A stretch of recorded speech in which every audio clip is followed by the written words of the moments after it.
ইলাহা ইল্লাল্লাহ আল্লাহু আকবার মুহাম্মদ রাসূলুল্লাহ ইয়া হাবিবাল্লাহ।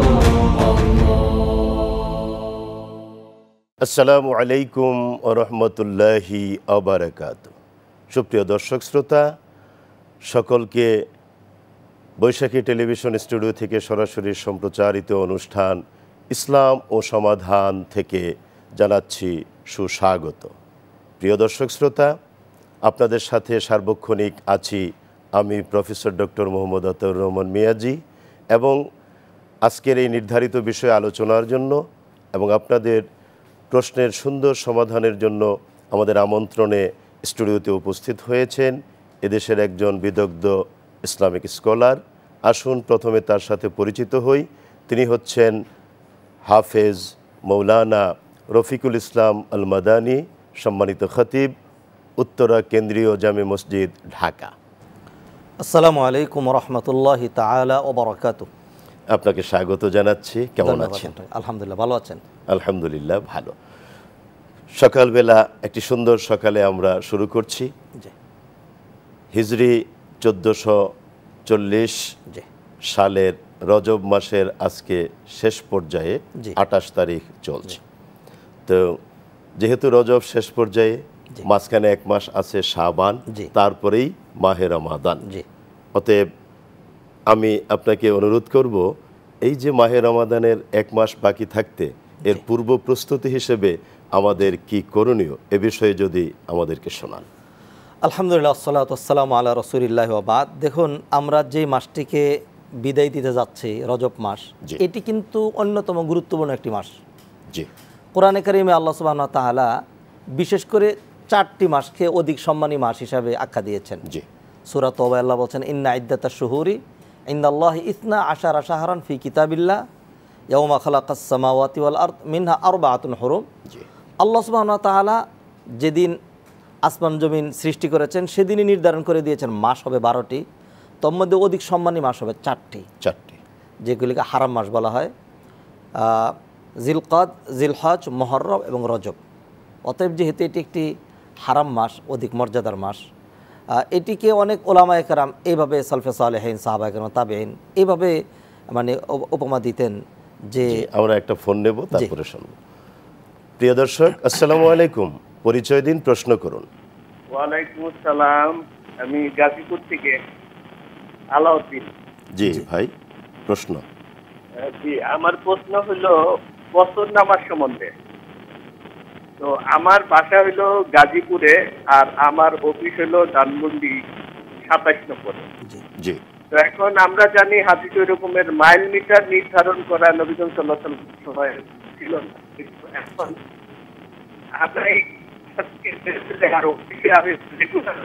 আপনার কথা ক্লিয়ার বোঝা যাচ্ছে না। কিভাবে পড়বো? আর একটা প্রশ্ন নিষেধ করা। আপনার কথা ক্লিয়ার বুঝতে পারছি না, প্লিজ একটু ধীরে বলুন, আওয়াজ দিয়ে। যতটুকু বুঝেছি। জি জি ভাই, আমরা আপনার প্রশ্নের জবাব দিচ্ছি, আপনি শুনুন। দুটো প্রশ্ন। জি, প্রথমত, উনি গাজীপুর থেকে ধানমন্ডিতে অফিস করেন, সেখানে কসর নামাজ পড়া ইত্যাদির বিধান আসলে কি, আর জামাতে সালাত আদায় করার ক্ষেত্রে ইমাম সাহেবের পেছনে সূরাতুল ফাতিহা ইত্যাদি পড়ার বিধান, এ সম্পর্কে উনি জানতে চেয়েছেন। ভাই, অত্যন্ত গুরুত্বপূর্ণ দুটো প্রশ্ন করেছেন।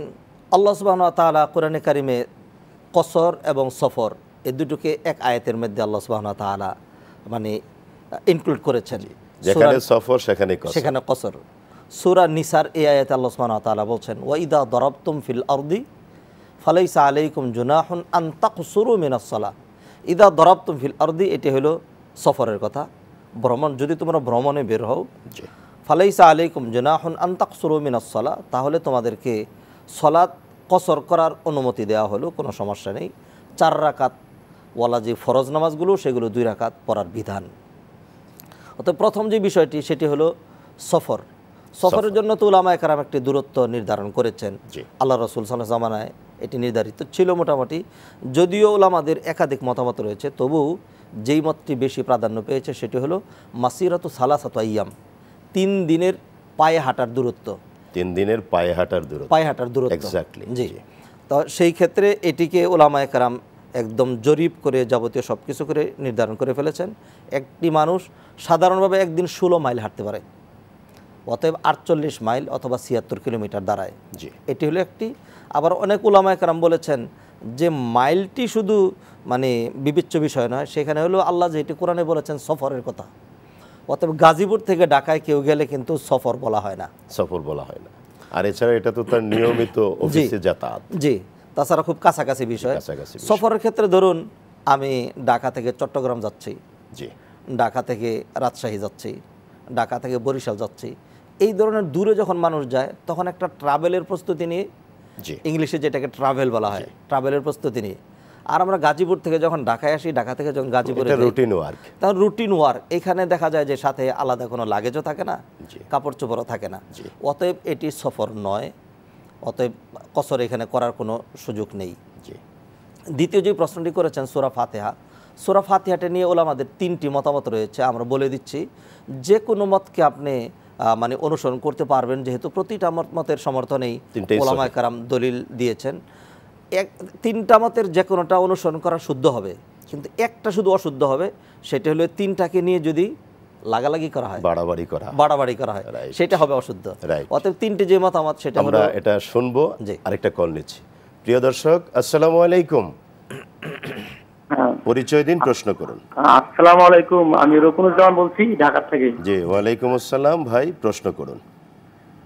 আমার প্রশ্নটা হলো যে বর্তমান বাংলাদেশে যে 90% মসজিদে আসরের সালাত 5টা বাজে আদায় করা হয়, সঠিক সময়টা আমরা কয়টা বাজে আসরের সালাত আদায় করলে ফজর এবং আসর?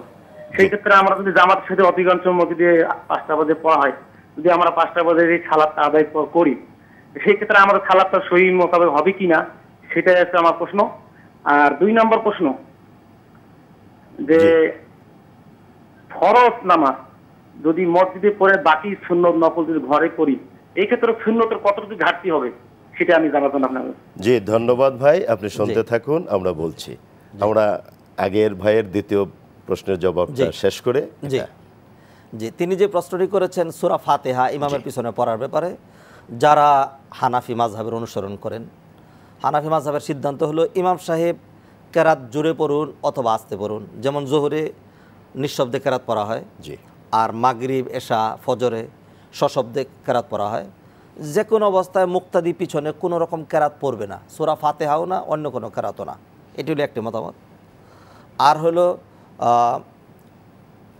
ইমাম শাফিঈর মতামতে সর্বাবস্থায় ইমাম সাহেব জুড়ে পড়েন অথবা আস্তে পড়েন, সূরা ফাতিহা পড়া লাগবে, মুক্তাদি পড়বে, সূরা ফাতিহাটা পড়বে, অন্য কেরাত পড়বে না। আর তৃতীয় যে মতামতটিকে অনেকে প্রাধান্য দিয়েছেন দুটোর মধ্যে সমন্বয় করার জন্য, যে ইমাম সাহেব যখন সশব্দে পড়েন তখন তো মুক্তাদি শুনতে পাচ্ছে, সে আমিন বললেই তার পড়াটা আদায় হয়ে গেল, রাইট, জাস্ট। আর যদি ইমাম সাহেব নিঃশব্দে পড়েন তখন তো তিনি একাকী দাঁড়িয়ে আছেন, যেহেতু নবীজি হাদিসে বলেছেন লা সলাতা লিমান লাম ইয়াকরা বিফাতিহাতিল কিতাব। মুসলিম শরীফের আরও স্পষ্ট হাদিসে নবীজি যখন জুরে কেরাত পড়তেন তখন তিনি খেয়াল করলেন যে পিছনে লোকজন কেরাত পড়ে, তখন তিনি প্রশ্ন করলেন লাআল্লাকুম তাকরাউনা খালফা ইমামিকুম, মনে হচ্ছে তোমরা তোমাদের ইমামের পিছনে পড়ো। সাহাবায়ে কেরাম বললেন যে না, আমরা পড়ি। তখন নবীজি বললেন লা, পড়তে পারবে না, ইল্লা বিফাতিহাতিল কিতাব, তবে শুধু সূরা ফাতিহা পড়বে।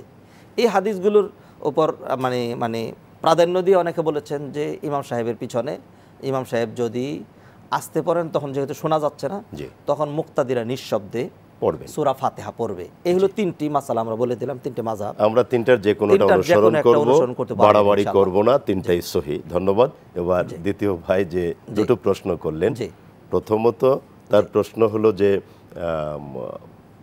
ফজরের নামাজ অথবা আসরের নামাজ দুটোই বলেছেন 5টায়, ওই সময়ে জামাত হলো বা আগে পড়ে, বিধানটা আমরা স্পষ্ট করে জানিয়ে দেব। আর দ্বিতীয় আরেকটা প্রশ্ন তিনি করেছেন সুন্নত বাসায় পড়া, ফরজ জামাতে পড়া মসজিদে। জি প্লিজ। জি, সম্মানিত ভাই, দেখুন সলাতের যে ওয়াক্তগুলো, এইগুলো নিয়ে ওলামাদের মাঝখানে কিছুটা ইখতিলাফ রয়েছে। সলাতের ওয়াক্ত জিবরিল আলাইহিস সালাতু ওয়াস সালাম একদম প্র্যাকটিক্যাল নবীকে শিখিয়ে দিয়েছেন। জিবরিল আমিন একদিন নবীজিকে বললেন, আমি আসব, আমি এসে আপনাকে সলাত আদায় করে দিয়ে যাব, আমি না আসা পর্যন্ত সলাত পড়বেন না। তো জিবরিল আমিন ওই দিন একদম শুরু ওয়াক্তে চলে আসলেন, ফজরের শুরু ওয়াক্তে নবীজিকে নিয়ে সলাত আদায় করলেন, তারপর চলে গেলেন।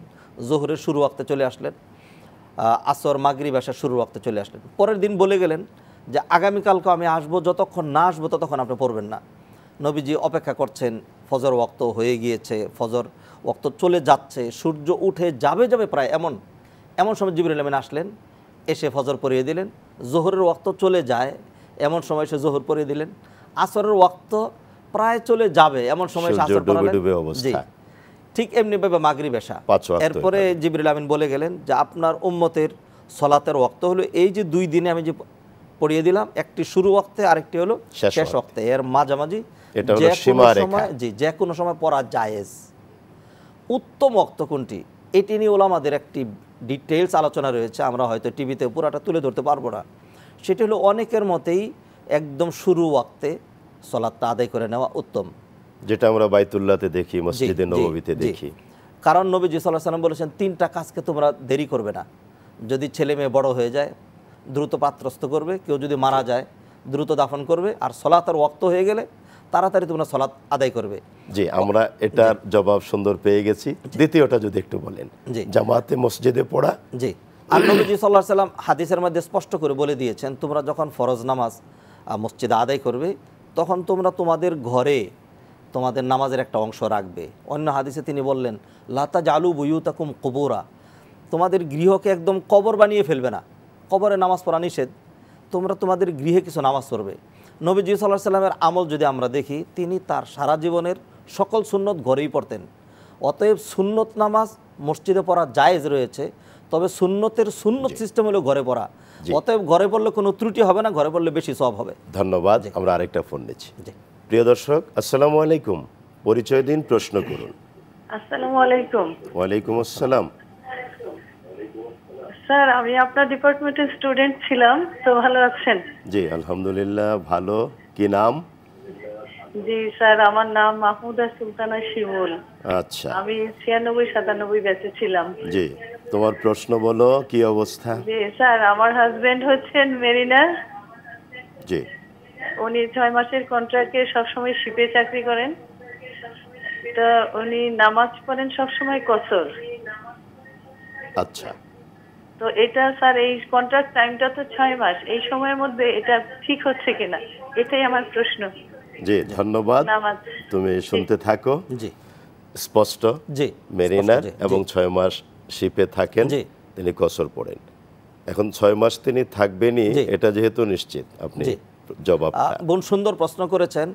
আসলে সফরের যেরকম মানে দূরত্বের ক্ষেত্রে যেরকম সীমারেখা রয়েছে, সময়ের ক্ষেত্রেও কিন্তু বাইন্ডিংস রয়েছে। একজন মানুষ সারা জীবন সফরে নামাজ পড়বে, কসরের নামাজ, ব্যাপারটা এরকম নয়। ওলামাদের বিভিন্ন রকম মতামত রয়েছে, সেক্ষেত্রে যেই মতটিকে আমরা প্রাধান্য দিচ্ছি, যেহেতু আমাদের দেশের অধিকাংশ মানুষ হানাফি মাযহাবের অনুসরণ করেন এবং দলিল রয়েছে, সর্বোচ্চ মেয়াদ হলো 15 দিন। এটি হলো কেউ যদি কোনো নির্দিষ্ট স্থানে 15 দিনের নিয়ত পাকাপুক্ত করে যায় যে এখানে আমি 15 দিন থাকবো, তাহলে তিনি আর কসর করবেন না।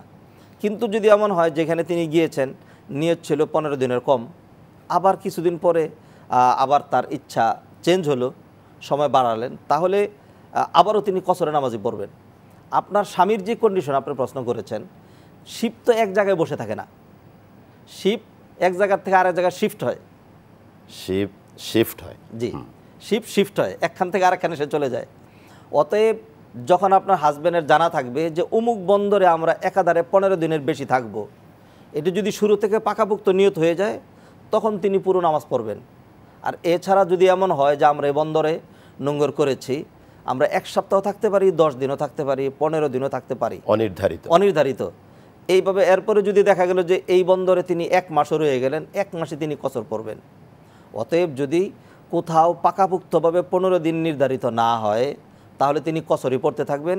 এইভাবে 6 মাস ধরেই তিনি কসর পড়বেন, কোনো সমস্যা নেই। প্রিয় দর্শক, আসসালামু আলাইকুম, পরিচয় দিন, প্রশ্ন করুন। হুজুর, আরিফুজ্জামান বলতেছি লালমনিরহাট থেকে। জি প্লিজ বলুন। আচ্ছা, হুজুর আমি চাকরি করি, অডিটের চাকরি। হ্যাঁ জি, আমাকে প্রতি মাসেই মিনিমাম 2 বারের জন্য 50-60 কিলোমিটার দূরে গিয়ে 15 দিনের জন্য থাকতে হয়। তো জি। সেই ক্ষেত্রে আমি কি 15 দিন পরে, মানে আমি ধরেন চাকরি করি লালমনিরহাটে, আমি কুড়িগ্রাম ডিস্ট্রিক্টে গিয়ে 30 কিলো 50 কিলোমিটার দূরে গিয়ে থাকতে হচ্ছে, ওই 15 দিনকে আমি জোহরের নামাজ পড়বো? জি, ধন্যবাদ। আপনি শুনুন, আমরা জবাব দিচ্ছি। প্রশ্ন তো ক্লিয়ার। জি, সম্মানিত ভাই, আমরা আজকের এই সেশনে অলরেডি কসরের দূরত্ব এবং মেয়াদ নিয়ে দুটো নিয়ে আমরা কথা বলেছি, তবু আবার সংক্ষিপ্ত করে আমরা বলছি। সেটি হলো যে কসরের দূরত্ব নিয়ে এবং সময় নিয়ে দুটো নিয়েই কিন্তু ইখতিলাফ রয়েছে। ওলামাদের দুটো মতামত রয়েছে। তো যেটিকে কসরের দূরত্ব সাধারণত বলা হয় সফরের দূরত্ব, সেটি আমরা যেটিকে প্রাধান্য দিচ্ছি সেটি হলো 48 মাইল হতে হবে, 3 দিনের দূরত্ব।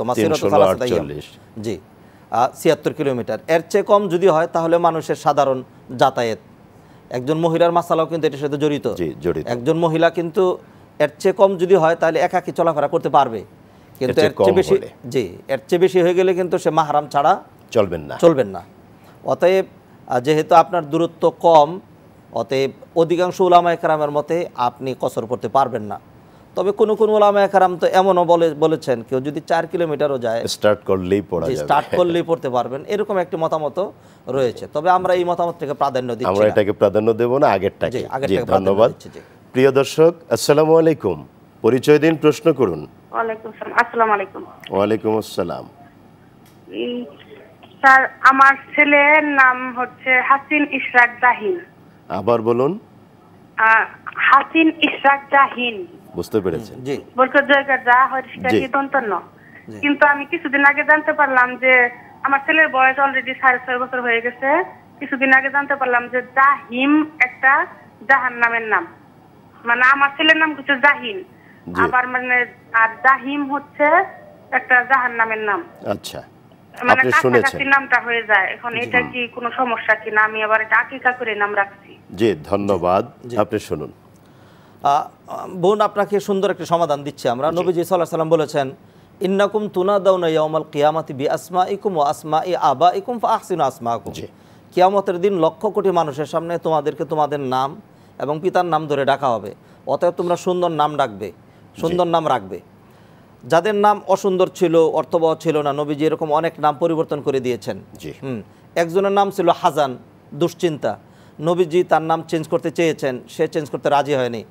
তার পরিবারভুক্ত যারা ছিলেন তারা বলেছেন, এরপর থেকে আমাদের ফ্যামিলি থেকে দুশ্চিন্তা কোনোদিন যায়নি, ওই দুশ্চিন্তা আমাদের ফ্যামিলিতে দুশ্চিন্তা। অতএব আপনার ছেলের যে নাম রেখেছেন হাসিন ইশরাক, দুটো নামই তো খুবই সুন্দর। হাসিন মানে সুন্দর, আর ইশরাক মানে হলো মানে উদিত হওয়া। যে উদিত হওয়া, ইশরাক, দুটি সুন্দর। অথবা দুটাকে আপনি ইশরাক উদিত হলে যেরকম আলোক উজ্জ্বল হয়, সেক্ষেত্রে আপনার ছেলের নাম হলো উজ্জ্বল, চমৎকার হিসেবে ধরতে পারেন। এরপরে তৃতীয় যেটি, যদি জাহিম রেখে থাকেন, তো জাহিম তো নিঃসন্দেহে এটি কোরআনের মধ্যে রয়েছে। তো কোরআনে অসংখ্য এমন কিছু রয়েছে, যেমন ফেরাউনের নাম শয়তান, ইবলিস, তারপরে হলো নার, জাহিম। জাহিম তিনি বলেছেন যদি হয় তাহলে চেঞ্জ করতে হবে। আর যদি আপনি বলে থাকেন জাহিন, শেষে যদি এন হয়ে থাকে তাহলে হলো মেধাবী, তখন অর্থ পুরা উল্টাই গেল। অতএব যদি আপনি জাহিম রেখে থাকেন, জাহিম, তাহলে চেঞ্জ করবেন।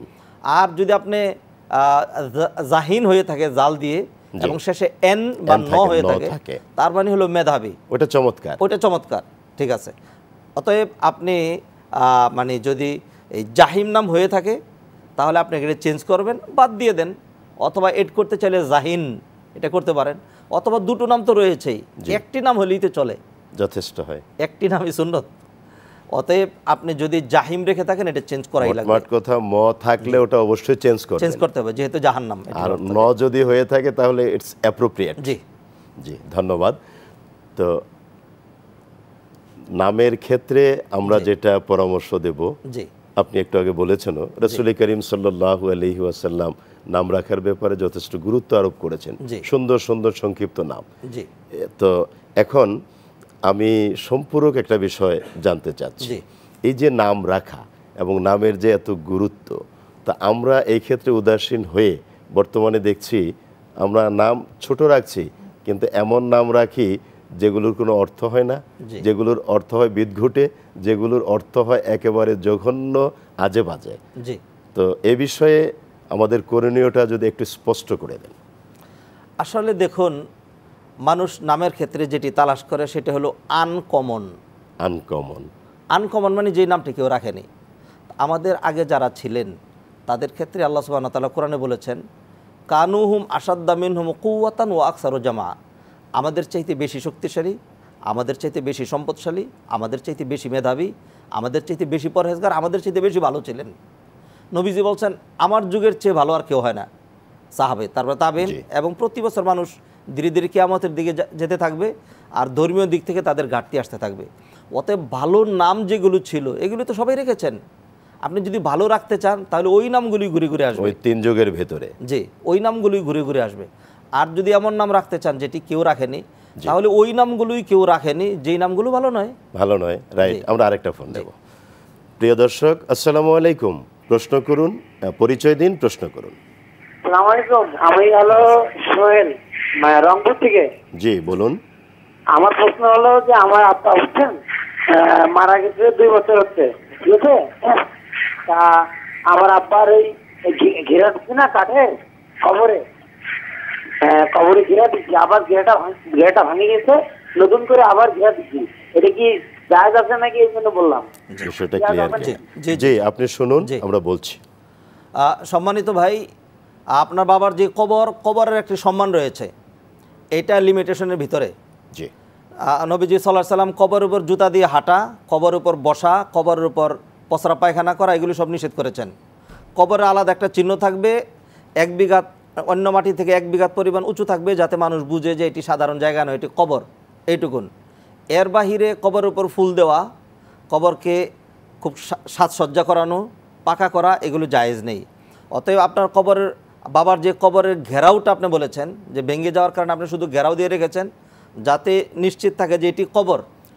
ওটা হলো সংরক্ষণের জন্য, যাতে কেউ অত্যাচার করতে না পারে, ওই ধরনের সংরক্ষণের জন্য যে কাজটা করেছেন এটি করবেন, এটি জরুরি। যেহেতু নবীজি সাল্লাল্লাহু আলাইহি সাল্লাম বলেছেন কবরকে কেউ যেন অসম্মান না করে, কবরের উপর যেন কেউ না হাঁটে।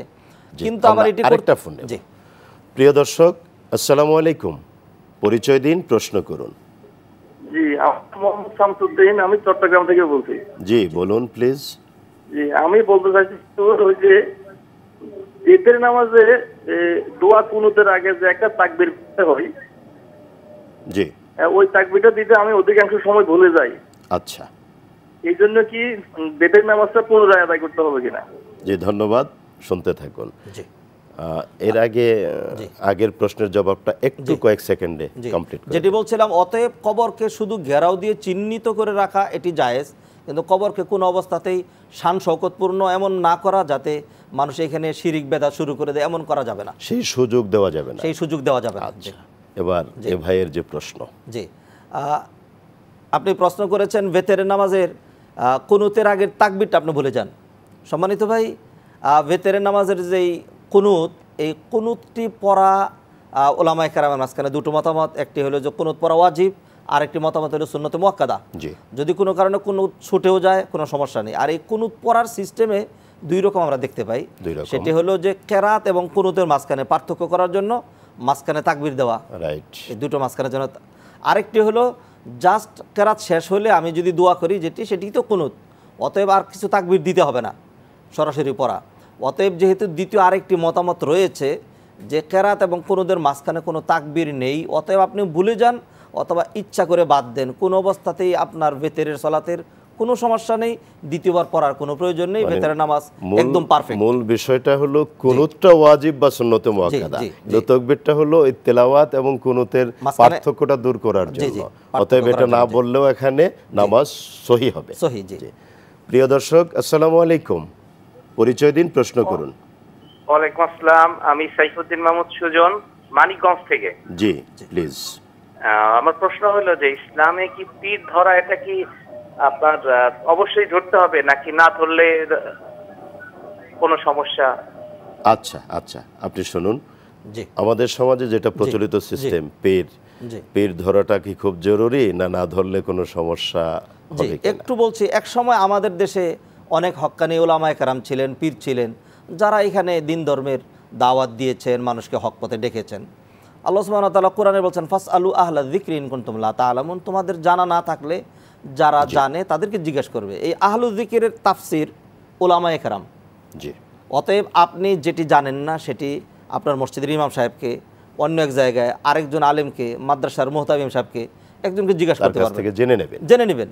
কিন্তু পীরের যে ইয়াটা রয়েছে সেটি হলো, যদি এমন হয় যে একজন মানুষকে আমি এমনভাবে মানব যে তার কথার বাহিরে আমি যাব না, অন্য কারো কথা আমি মানব না, তার কথাই মানব, ইসলামে এইখানে একটু বাইন্ডিংস রয়েছে।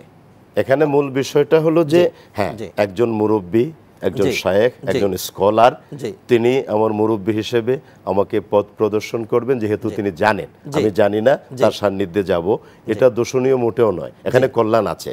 তো এখানে পিরালির নামে যে ভণ্ডামি হয়, প্রতারণা হয়, অযোগ্যতার কারণে তারা নিজেদের ওই অবস্থান রক্ষা করতে পারেন না, এ বিষয়ে আমাদের সতর্ক থাকতে হবে। এটি একটি। আর পাশাপাশি হলে এমন হওয়া যাবে না যে আমার পীর সাহেব যা বললেন এইটাই শুদ্ধ, এর বাইরে আমার পীর সাহেব যা বললেন কোরআন ও সুন্নাহর মানদণ্ডে যদি এটা যতক্ষণ পর্যন্ত অ্যাকুরেট থাকবে, পারফেক্ট থাকবে, ততক্ষণ আমরা তার অনুসরণ করব। কারণ নবীজি বলেছেন কুল্লু বনি আদম খাত্তাউন, প্রতিটা মানুষ ভুল করতে পারে। আমরা যে ইমামের পিছনে দাঁড়াই সলাতের ভিতরে, সেই ইমাম সাহেব ভুল করলে কিন্তু আমরা লোকমা দেই। অতএব যদি কখনো জানা যায় যে আমার পীরের এই সিদ্ধান্তটা ভুল হয়েছে, তাহলে উলামায়ে কেরাম যেটিকে শুদ্ধ বলবেন সেটি মেনে নিতে হবে।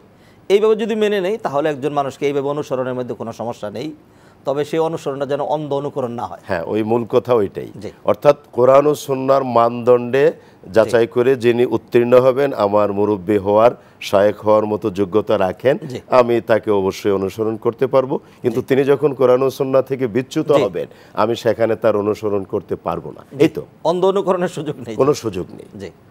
আমরা আরেকটা ফোন নিচ্ছি। প্রিয় দর্শক, আসসালামু আলাইকুম, পরিচয় দিন, প্রশ্ন করুন। আমি একটা প্রশ্ন করতেছি, সেটা হলো দোয়া কুনুত আপনার বেতের নামাজে এটা পড়া কি একেবারে খুবই জরুরি? আর যদি অনেক সময় দেখা যায় যে আমরা পড়তে পারি না কিংবা হয় না, ভুল হয়, সেই ক্ষেত্রে কোনো মাসালা আছে কিনা? বিকল্প কি পড়বেন? জি জি, ধন্যবাদ। জি, বুঝতে পেরেছি। জি, ধন্যবাদ, আমরা জবাব দিচ্ছি। জি, সম্মানিত ভাই, এই একটু আগে আমরা দোয়া কুনুতের ব্যাপারটি বলেছি, আবারও রিপিট করছি। সেটি হলো দোয়া কুনুত নিয়ে ওলামাদের দুটো প্রসিদ্ধ মতামত রয়েছে। হানাফি মাযহাবের মতামত হলো দোয়া কুনুত পড়া ওয়াজিব। অতএব কারো যদি দোয়া কুনুত ছুটে যায়, তাহলে তিনি সেজদে সাও দিলেই চলবে, অথবা সেজদে সাও তাকে দিতে হবে, এটি। অন্যদের মতে দোয়া কুনুত যদি ছুটে যায় অথবা ইচ্ছা করে ছেড়ে দেয়, তবু বেতের নামাজ হয়ে যাবে, জাস্ট তার সুন্নত ছুটে গেল। অতএব দুটো মতামতে আপনাকে আমরা বলে দিলাম, আপনি ইনশাআল্লাহ একটা দেখুন একটা এখানে সম্পূরক যে বিষয়টা দর্শক শ্রোতাদের সহজে বোঝার জন্য, দোয়া কুনুত, এই কুনুতটার সীমারেখা, যেমন আমরা যে দোয়াটা পড়ি, এই দোয়া লম্বা এবং ওখানে যে তোয়া তা ইত্যাদি বিষয়ে উচ্চারণগত সমস্যা আছে, মুখস্থ করতে ঝামেলা হয়, এটাকেও যদি এভাবে না পারেন, বিকল্প অন্য কি দোয়া তিনি পড়বেন, এরকম কি সুযোগ আছে? দোয়া কুনুতের এখানে যেই মিনিংগুলো রয়েছে, আল্লাহুম্মা ইন্না নাস্তাঈনুকা ওয়া নাস্তাগফিরুকা ওয়া নু'মিনু বিকা, আল্লাহর সাহায্য চাওয়া, আল্লাহর প্রতি ঈমানের কথা এবং আল্লাহর সাথে কুফরি না করার কথা, এই ধরনের বিষয়ের আরও অন্যান্য দোয়া সম্বলিত একাধিক কুনুত কিন্তু রয়েছে। যেমন সবাই কিন্তু এই কুনুত পড়ে না, অন্যান্য কুনুত রয়েছে, যেমন আল্লাহুম্মা আহদিনা ফিমান হাদাইত ওয়া আফিনা ফিমান আফাইত, ওই দোয়াগুলো পড়তে পারে। আর যদি এগুলি জানা না থাকে কারো, তাহলে তিনি চেষ্টা করবেন ধীরে ধীরে শিখতে, এবং এই কুনুতটা সলাতের ভিতরে লাগে বিধায় আপনি যে একাধারে 10 বছর পর্যন্ত বলবেন আমি পারি না, এটার সুযোগ নেই। যতদিন না পারবে ততদিন হয়তো কুনুত ছাড়াই তিনি পড়লেন, নামাজ তো শুদ্ধ। এটি একটি। আরেকটি হলো যে তিনি যদি কুনুতের জায়গায় অন্য দোয়া পড়তে চান, তাহলে যে কোনো দোয়াগুলো তিনি পড়লেন যা পারেন, তিনি কোরআনে কারীমের হাদিসের যে দোয়াগুলো রয়েছে এগুলো তিনি পড়বেন, তখন আর এর মধ্যে চেষ্টা করবেন দোয়া মুখস্থ করে নিতে। জি, ধন্যবাদ। প্রিয় দর্শক, আসসালামু আলাইকুম, পরিচয় দিন, প্রশ্ন করুন। লাইনটি কেটে গেছে, দুঃখিত, আমরা অপেক্ষা করছি, আপনি প্রয়োজনে ভাই আবার চেষ্টা করুন। তো এর মাঝখানে যেটা আমরা বলছিলাম, অর্থাৎ এই যে দোয়া কুনুত তিনি পারলেন না কিন্তু মুখস্থ করে নেবেন, আর এই যে সিজদায়ে সাহুর যে বিষয়টা আমাদের সমাজে যেটা কমন প্রচলিত আছে, আমরা শেষ বৈঠকে আত্তাহিয়াতু পড়ে দরুদ শরীফের আগে আমরা ডান দিকে সালাম ফিরিয়ে দুটো সেজদা করে নিই, তারপরে স্বাভাবিকভাবে আত্তাহিয়াতু দরুদ শরীফ দোয়া মাসুরা পড়ি, ডানে বামে সালাম ফিরাই, এটা। আর আরেকটা পদ্ধতি যেটা এখানে আমাদের সমাজে মশহুর না যে দুই দিকে সালাম ফেরানোর পরে আল্লাহু আকবার বলে সিজদা করে নেওয়া। এখন দুটোকে একটু যদি আপনি ক্লিয়ার করে দেন। আসলে মতামত তিনটা মতামত আছে সেজদা সাহুর। একটি তো আমাদের সমাজে প্রচলিত, আরেকটি যেটি আপনি বললেন যে দুই দিকে সালাম ফিরে জাস্ট দুইটা সেজদা সাহু দিবে। আরেকটি মতামত হলো সালাম ফিরানোর আগে তিনি সেজদা সাহু দিবেন, সেজদা সাহু দিয়ে উঠে বসে ডাইরেক্ট সালাম ফিরিয়ে দিবেন। অর্থাৎ সব পর্ব শেষ করে সালামের আগে দুটো সেজদা করবেন, এরপরে সালাম ফিরাবেন। আরেকটি হলো সালামের পরে আপনি যেটা বলছিলেন। এই তিনটা। আমরা আরেকটা ফোন নেব। প্রিয় দর্শক, আসসালামু আলাইকুম, পরিচয় দিন, প্রশ্ন করুন। আবারও লাইনটি কেটে গেছে, দুঃখিত। তাহলে আমরা তিনটা পদ্ধতির ভিতরে আমাদের যেটা প্রচলিত আছে ওটা যেহেতু সহি আমরা সেভাবে করব, বাট ওই দুটাতেও আমরা করতে পারি। জি জি। আচ্ছা, এই ধরনের আমরা সবসময় একটি মূলনীতি দেই, যেটা ওলামায়ে কেরাম যারা ইখতিলাফ করেছেন তারা তো আমাদের মতো না, তারা তো অনেক বেশি লার্নেড অফকোর্স ছিলেন, তারা দলিলের ভিত্তিতেই করেছেন।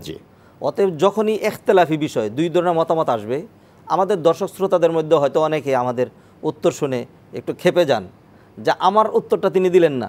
হ্যাঁ, দেখুন ভাই, আপনি একটিকে প্রাধান্য দিতে পারেন, সেটা আলাদা আরেক জিনিস, কিন্তু আপনার প্রতিপক্ষ যিনি রয়েছেন তিনিও যে দলিলের ভিত্তিতেই ইখতিলাফ করেছেন।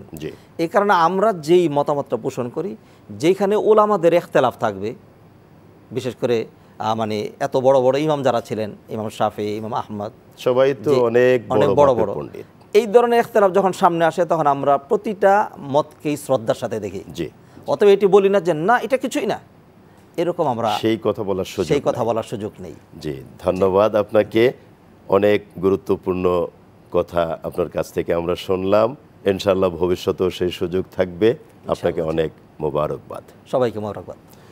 সুপ্রিয় দর্শক শ্রোতা, আমরা অনেক গুরুত্বপূর্ণ প্রশ্নের সুন্দর সহজ সমাধান পেলাম। ইনশাআল্লাহ ভবিষ্যতেও ধারাবাহিক এই আলোচনা প্রতি সপ্তাহের জুমাবারে নির্ধারিত সময় চলতে থাকবে। আজকে যেহেতু সময় শেষ পর্যায়ে আমরা কথা বাড়াবো না, তবে হ্যাঁ, আলোচনা শেষ করার আগে আপনাদেরকে আমাদের সাথে যোগাযোগ করার কিছু পদ্ধতি বা প্রক্রিয়া জানিয়ে দিচ্ছি, আবারও স্মরণ করিয়ে দিচ্ছি। আপনারা আমাদের প্রতিটি লাইভ প্রোগ্রামে স্ক্রলের যে প্রদর্শিত ফোন নাম্বারগুলো, ওই নাম্বারে সরাসরি যোগাযোগ করলে আপনার মনের সুখ দুঃখের কথাগুলো আমাদের সাথে শেয়ার করতে পারবেন। যে প্রশ্ন থাকে সেই প্রশ্ন করলে আমরা তার সুন্দর সমাধান দেওয়ার চেষ্টা করব ইনশাআল্লাহ। আজ আর বাড়াবো না, এখানে শেষ করছি। সকলকে অনেক অনেক ধন্যবাদ, মোবারক জানিয়ে শেষ করছি। আসসালামু আলাইকুম ওয়া রাহমাতুল্লাহি ওয়া বারাকাতুহু। লা ইলাহা ইল্লাল্লাহ, আল্লাহু আকবার, মুহাম্মদ রাসূলুল্লাহ, ইয়া হাবিবাল্লাহ।